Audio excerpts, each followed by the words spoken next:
everyone. Welcome to the Future of App panel. Big name for the end of the day. And so we'll be talking about trends over the next few months, but we also have some really, really pragmatic tips and tricks because we thought, that's the way to go before cocktails. Before we dive in, let's do introductions. So my name is Lea Hartkopf. I'm a marketing consultant, and I've got the pleasure to have the panel here. So I start over there with Charlie. Would you like to introduce yourself? Yes.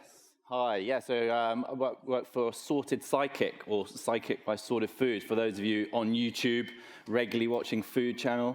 Yeah, that's where we sort of grew up from, and now trying to solve that problem, which is I can't be bothered to cook after a long, hard day.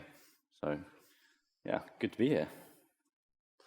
And hi everyone, I'm Johan. I work with Nude, who's, as you can imagine, a fintech app.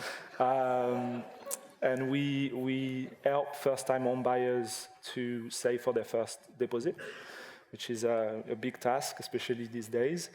So yeah, I'm a CMO for them, and yeah, I'll have the pleasure to talk a little bit about what we do. So thank you. Hi, my name's Ryan. I'm head of growth at Reflectly. Started off as a journaling app, and then we started acquiring different apps over time. So now we have habit trackers, health trackers, money trackers, and we have a little portfolio of different apps that we grow and market and help people live a better, more sustainable lifetime. Brilliant. Okay.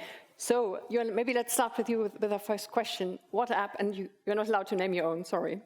What app is a must-have on your phone, and why?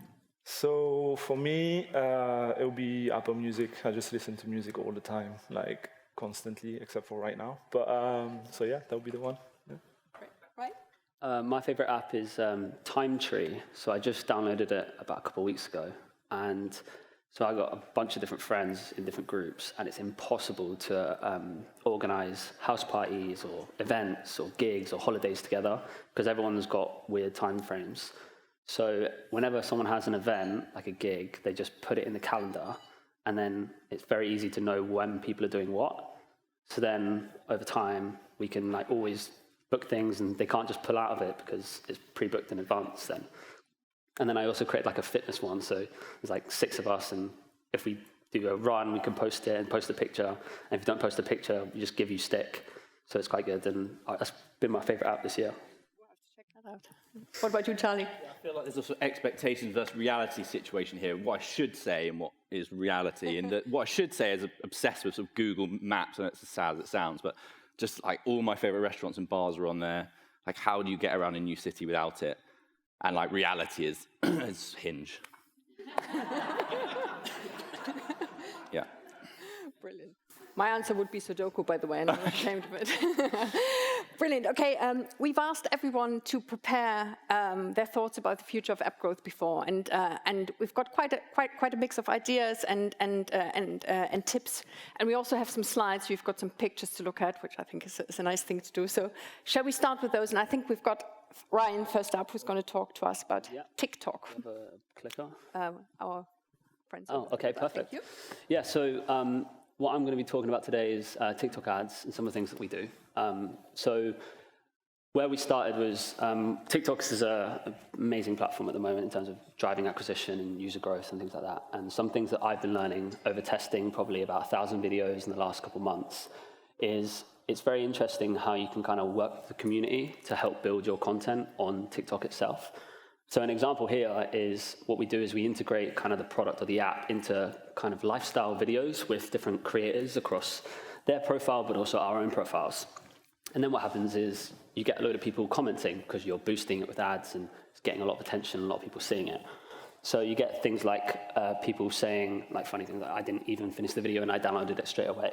And different people are commenting, giving that kind of social proof.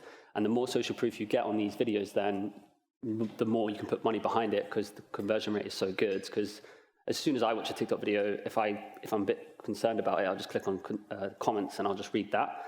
And then that's proves to me that the video must be good or the product must be good because so many people are talking about it and wanting to figure out what it is. So essentially, placing a product within this ad in a kind of subtle way, not actually explaining what it is, can be a good way to get started as a top of funnel to get people to then understand what it is, and you can work with the comment section to make more videos. And if we go to the next slide, move on one more. So here, what we did is we then took some of those comments, and you can convert those comments into like additional videos. So people are asking for a tutorial of the app. People are asking for what the app is called.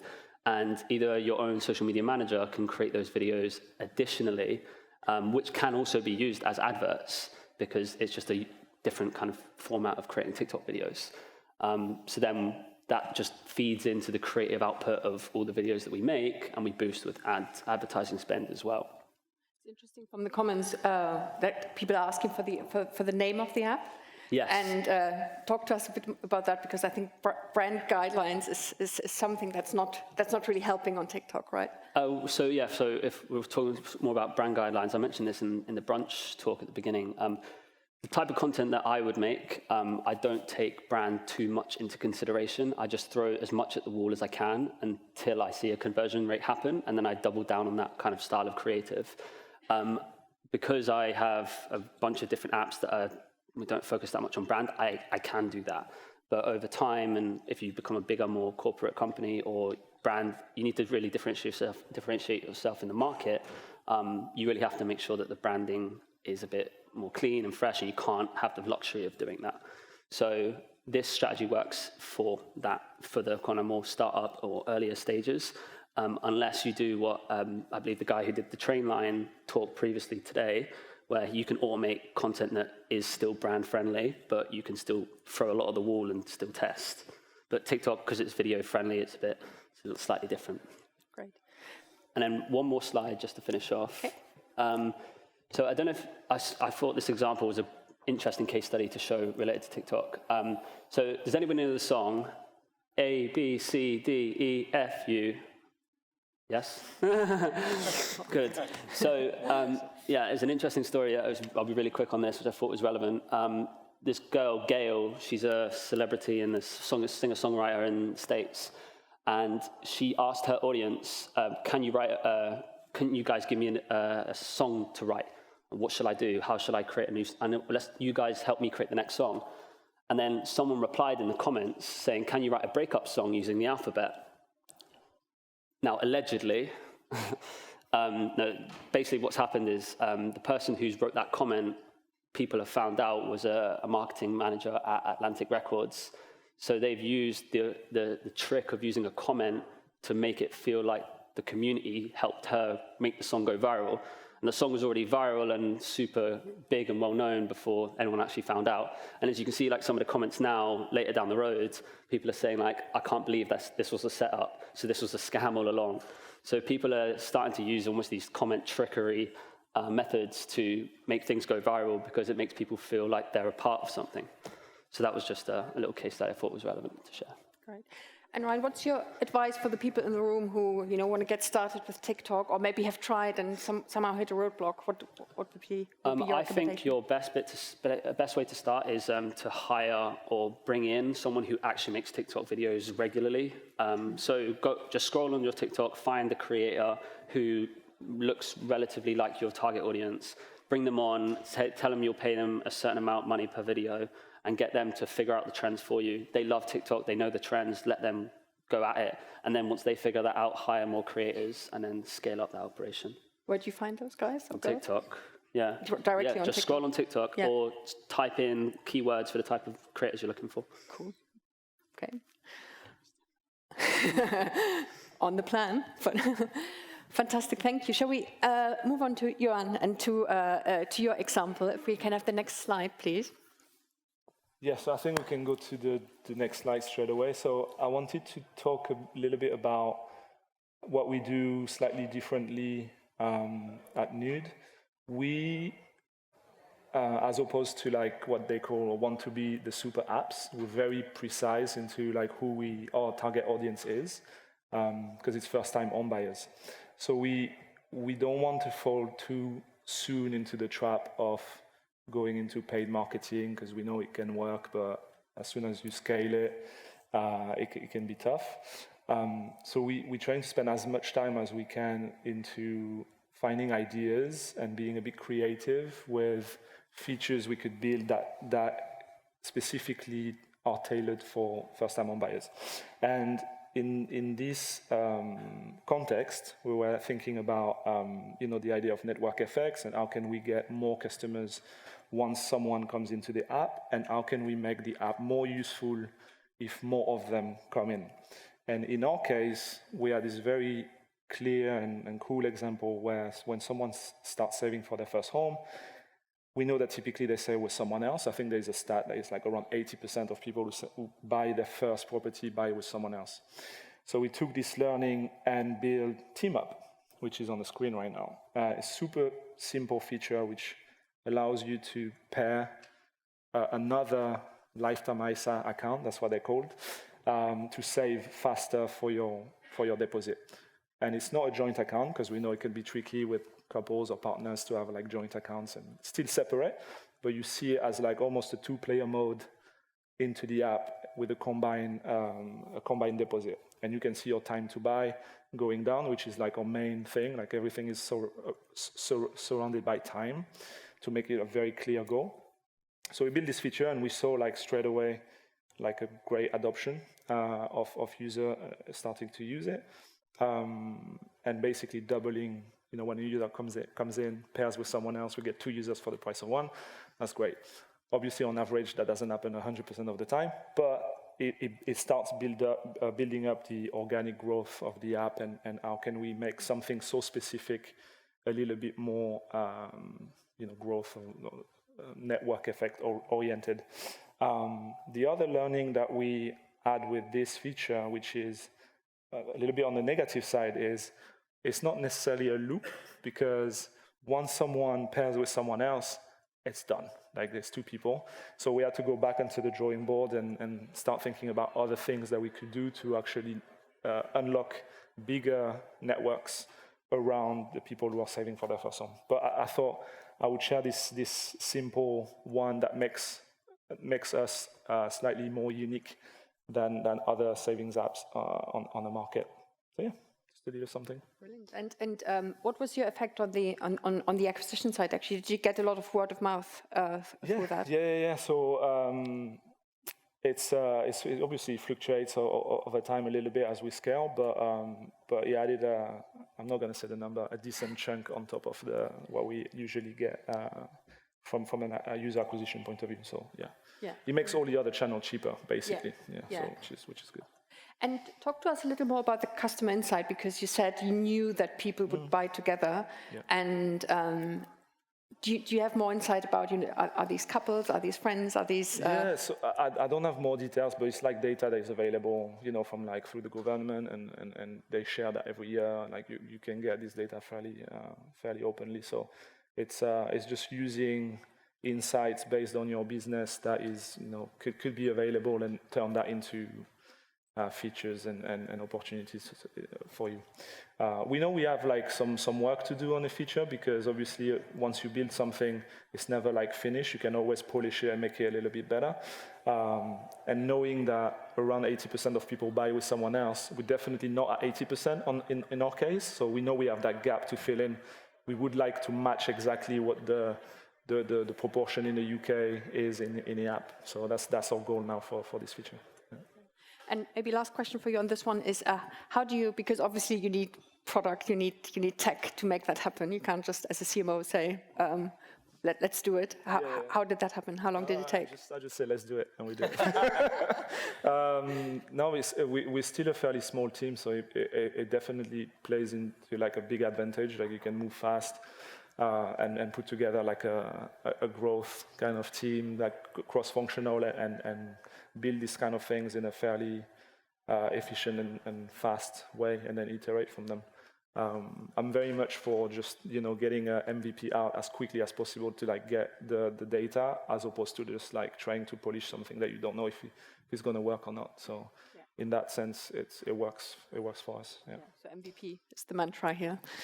Brilliant. Okay, Charlie, over to you, and the next slide, please. and you're going to talk to us about brands. Well, I know. I was on this panel exactly 3 years ago, and my prediction was not that there was going to be a global pandemic, so take whatever I'm about to say with a pinch of salt. But I do think it's something that's really important, and it's just one of those traditional pillars of marketing that sometimes can get forgotten in this data world. And I do come from that data background, and that's around brand and brand development. So no, it's not Mad Men or anything like that, but it can get devalued or forgotten, and it's just something that I think should just be a little bit higher on people's agendas.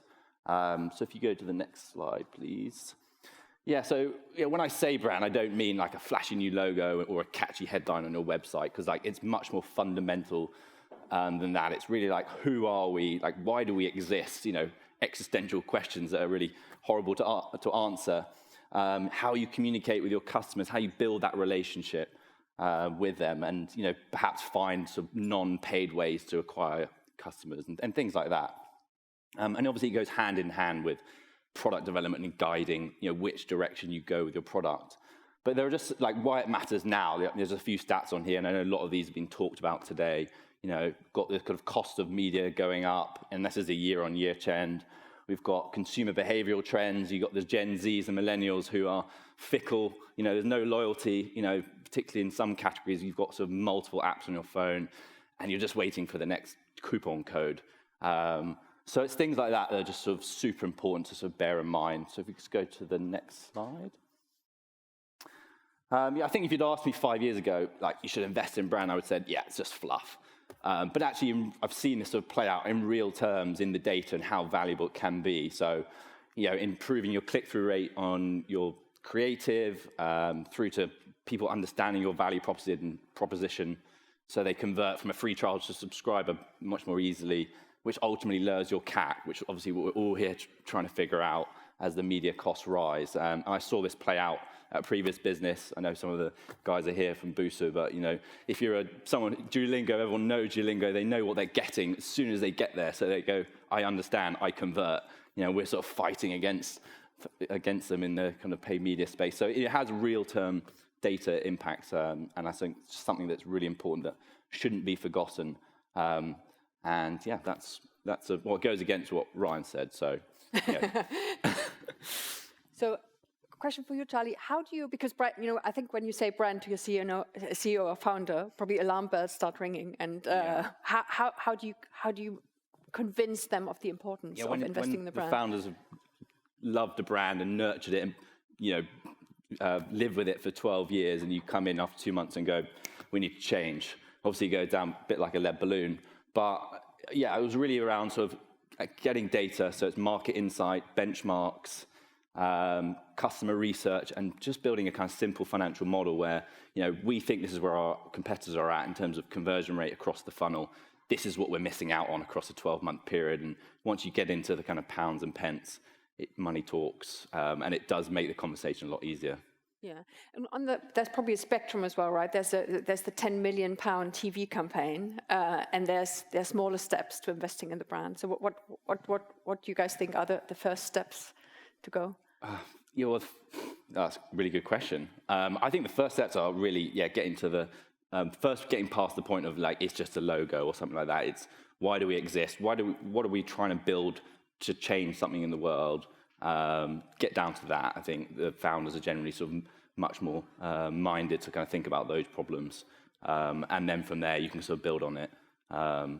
It's not sort of rush to your nearest branding agency and kind of find them.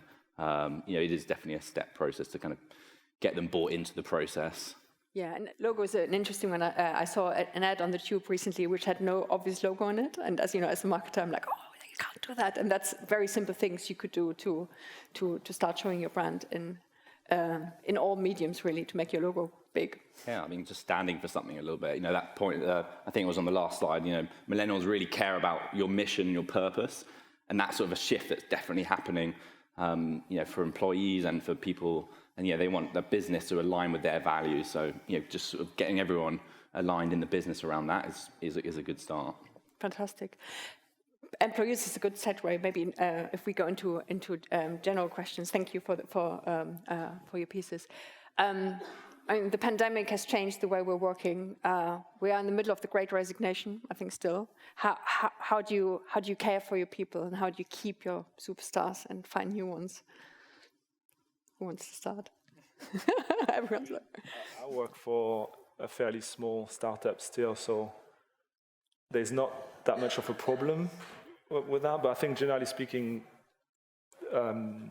people are more inclined to want to change and have more flexibility these days because they went back home and they can work multiple jobs and maybe they go freelancing. And so I think it's about just keeping a clear mission and engagement and having some level of fun as you're working, just making it as interesting as possible for them in your everyday interaction with them, whether it's on Slack or whatever, especially if you're all remote, which is our case. We don't have an office, so we have to find ways to keep it a little bit light, so it's not always can you do this, and Slack things.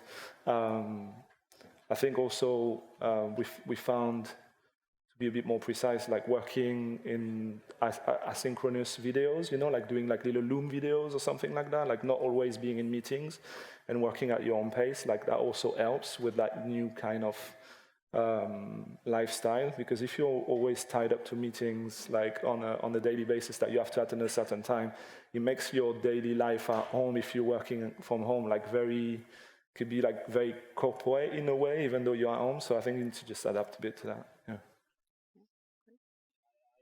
I agree with all his points. The only additional thing I'd say is making that effort, if they are remote, to come together at some point during the year, whether it's once a quarter, twice a year, every 6 months, whatever, just so that you can go in, battle a few things, but spend time together, just going for dinners, building that relationships outside of work, and then go back to the grind and work again. But you've got something to look forward to where, at some point you're going to be in person with them. Because then if you're not in person with them at all, there's a disconnect from your relationship with them as a boss or as a founder or whatever. So that's the only additional point I'd add.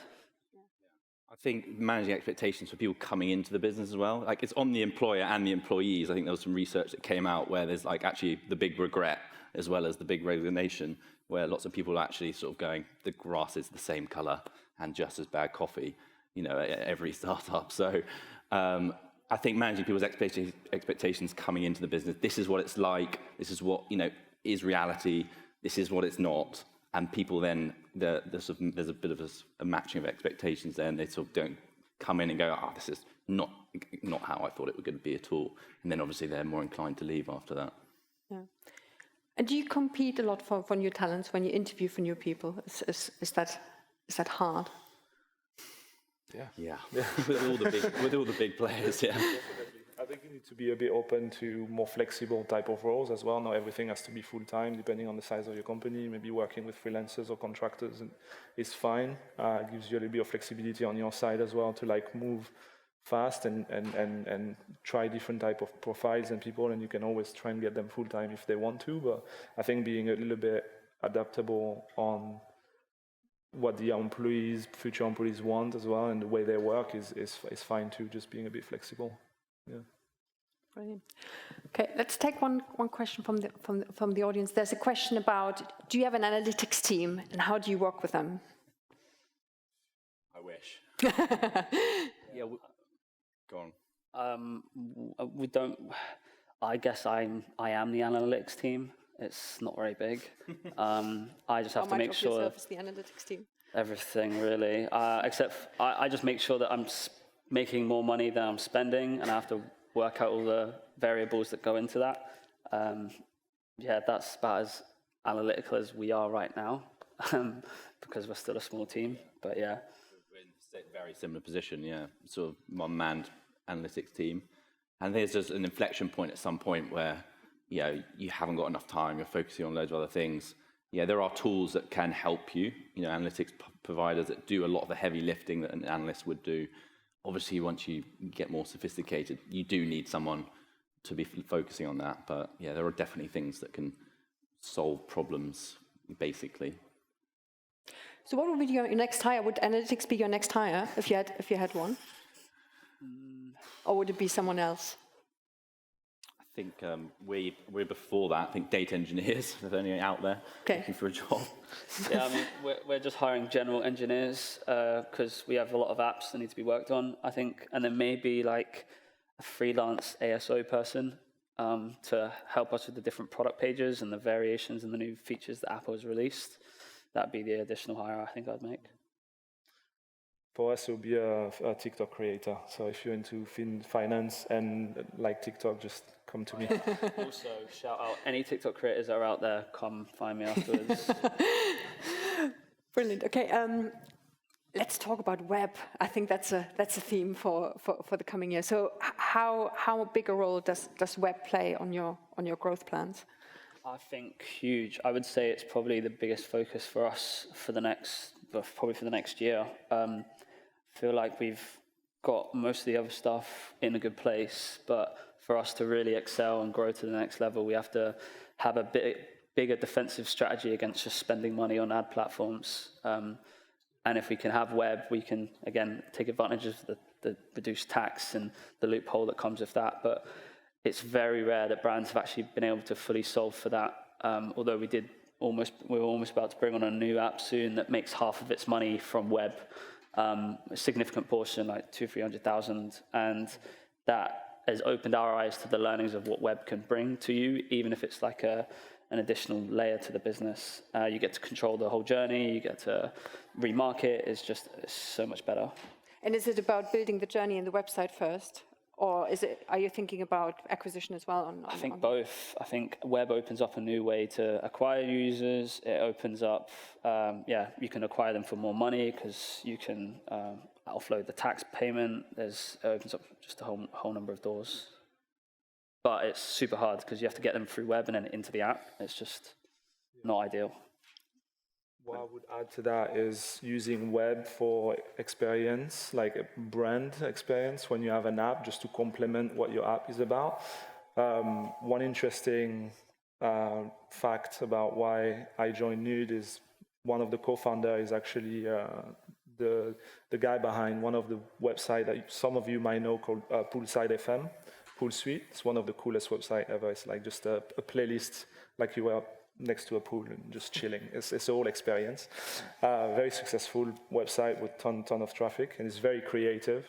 And I think that's something that would be nice to bring a little bit more into the fintech world. Just experiences around what you do and how can that enhance what's in the app in different ways and bring the brand to life. I think, and like you said, also do acquisition on top of that and bring that notion of just traffic from the web and just leveraging that. Yeah, I mean, I'm not sure there's a huge amount to add, but yeah, there's definitely been a shift, particularly in COVID, which I think has stuck around, where people are at home more. They want a bigger screen size and just an app. And whilst it's not like front and center of what we're doing now, there's just a huge amount of search queries just happening on Google that are around food and recipes. This is obviously related to us, but for lots of sectors, which we're definitely just not maximizing. We've actually made a bit of a choice not to go on web for now, just because our huge competitors are actually there and they've acquired all their customers there. So bidding on keywords there is a little bit challenging, I think, for now. But if we ignore it, then we're missing a trick. And how does that reflect from a resource point of view? Because obviously, when you add web, you've got to do a few more things, and probably from a development point of view, that makes it more complex. So how, roughly percentage-wise, how big would web be from a resource point of view? We outsource, so work with an external team just on web, with as little touch point as possible with the developers that work on the app, just to make it like a whole different thing that can work at its own speed, hopefully faster than what the app development take usually, because that's a little bit more, that's the main thing. But yeah, that's how I do it. Yeah, well, we're a small team, so it's really not on the list. I'm hoping one of these guys are going to be able to answer the question for us so that I can steal it. No, same boat as Charlie, really. Great, okay. Our time has gone, right? So it's that's us between cocktails. They're not going to make themselves, so we're going to go and have some cocktails. Thank you very much, everyone, for listening, and thank you very much to the panel for sharing your ideas and your plans. Fantastic.